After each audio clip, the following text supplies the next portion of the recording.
Now with Doc Kelly, head wrestling coach of the Gray Wolves of Lourdes.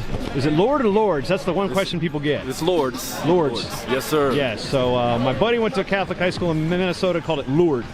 So you guys get this a lot. Yes. So this is an identity question. So it's Lourdes. Just make sure everybody knows that's going to end up getting a call from this guy. Yes. You spent a long time coaching in South Carolina and Anderson before the program was dropped, and you landed back on your feet in Ohio. And what's it been like to build a program from scratch at Lourdes? Man, it's the most rewarding thing ever. Building it from scratch. The key was doing it in the state of Ohio, where the wealth of talent is tremendous, and people have been great. Quality wrestling's off the charts, and defying the odds. It's been a great 6 years. Your life has been about defying the odds, and just give people a little backstory on you. I mean, you qualified at UNC Greensboro way back in the day, but born differently than a lot of us, and talk about some of those obstacles you've overcome, not just as a coach, but as an athlete coming through in this great sport. Yeah, so it's one of the reasons I still coach. There's some things in life that you can't dictate or determine. All of us given a different hand in life, but it's how you handle the hand that life deals you. And I wrestled, nobody gave me a chance. Coach, nobody gives us a chance, and so I keep my collegiate coaching career ended, but I still live it through these guys vicariously. And the kind of lessons we give for them in life is, yes, we try to come out here and be successful, win national titles, and become All-Americans, but what skill set are you taking from wrestling into life to be successful people? And even if you come out here and go 0-2, you can still go out and be a productive citizen and impact the world in other ways, and that's what it's been about for my life. I wasn't a national champion, but I went out and I made an impact, did the best that I could to the best of my ability, and that's all I asked my guys to do. I wasn't born with one hand and missing one leg, but what I challenge them is yes, that's me, but what can you do with two hands and two legs? What can you do with what God gave you? So that's what it's all about, is along the way we're going to wrestle, trying to transform these young men into better men once they graduate from Lourdes University. Basically, you're also a testament to the term anybody can wrestle. And in my home state of Virginia, there was a kid 2 weeks ago that was born without legs that won a state title. When you see a story like that, obviously you've got a little bit of that yourself.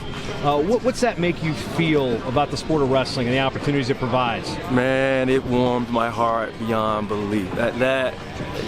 Man, it warms my heart, and we don't see it every year, and so it happens and it kind of goes away. But that's what wrestling is a vehicle that gives people opportunities that may not have ordinarily had an opportunity, and that's what I love about this sport. If you grab a hold of wrestling, it can take you places that you never dreamed of. Like Dr. Seuss said, the places you'll go. If you just put your all into wrestling, it doesn't matter what shape, what size, what you're missing, what you don't have. It's all about what's in your heart, how much you believe, how much work you put in. I tell these guys, no deposit, no return. So I'm grateful to the sport. That's why I still coach. It's me giving back. It's giving me so much. I'm still paying the sport back by coaching each and every year. We'll go back to your time before you started the program at Lourdes, and we ran into each other years ago when you brought a team up to the Invitational that we used to host at that place in Norfolk, and you had a bunch of kids on your team. I remember they came up, Dutch Fork, South Carolina. Yes. They came up, and I said, Doc, you got all these Dutch Fork kids. He goes, man, I rated that team. In those years at Anderson, you would pick, you'd be able to get a wave or two that comes from South Carolina. Yes. Now you have waves of kids like that come through Ohio all the time. So you've got a lot more to choose from. There's a lot more competition for it. So how has it reinvigorated you and maybe recreated you as a coach? Yes, that's very good. Man, you're all over me with my history. You're spot on. Down in the South, you had to wherever you went fishing, you had to make sure you fished right and you ride that wave of talent out. Coming to Ohio, it's so much more talent, and the kids, there's a pride about wrestling in the state of Ohio. The kids have it. They want to represent the state, and so getting those kids there and trying to build on their pride of the state and getting them to buy in, working hard, they make it special. And that's what I love about being in the state of Ohio. Is now when I used to look at all the other 49 states, I look within the borders first. and get everything that we need. We're here at the 65th Annual NAIA National Championships, and one thing in Ohio, there's good D1s, there's good D2s, there's good D3s. The NAIA world's still unfamiliar for a lot of these kids, so how have you had to sell a brand new program and what the NAIA is to people? You're exactly right. A lot of the NAIA brand isn't huge in Ohio at the moment, but we're trying to sell it by the way we compete. I mean, people probably don't know this year we beat a top 10 Division II team in Ashland. We beat a top 10 Division III team in John Carroll. And then we beat a top 10 NAIA team in Cumberland this year. We did that all in this year. So once you beat them and you're not just going and laying down against these opponents, the respect comes, and for every top 10 opponent that we defeated, the social media is blowing up, the phones are blowing up, and everybody's saying great job. They're watching. So it's the respect factor, and I tell you guys, if you just go and compete hard, people will take notice. Even if you lose, but if you wrestle hard, they know you're coming. It may not be today, but they're coming.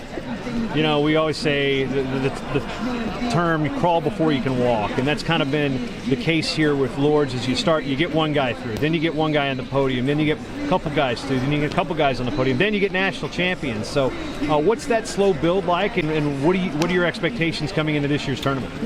That's a very good question, a very good point. It's been a slow build. This is year 6, so we first started just trying to field the team, and we have a full roster, 35 guys, and we've done that for now 5 years in a row after the first year, and we've had qualifiers, and now we've had a couple of All-Americans, and so it's very slow, very methodical. We preach patience, and there's no cutting corners. You have to do it the right way. No deposit, there's no return, and so we have Nick Henneman, our 141-pounder, ranked number 2 in the country, undefeated. We feel like it's his time. It's his time to get to the top of the podium. We have other guys. We brought 6 qualifiers this year, the most we've ever had in the program's history. We feel like we have other guys who are going to get on All-American podium. Our goal is to finish in the top 10, but ultimately to put somebody on top of the podium. And we think now is our time.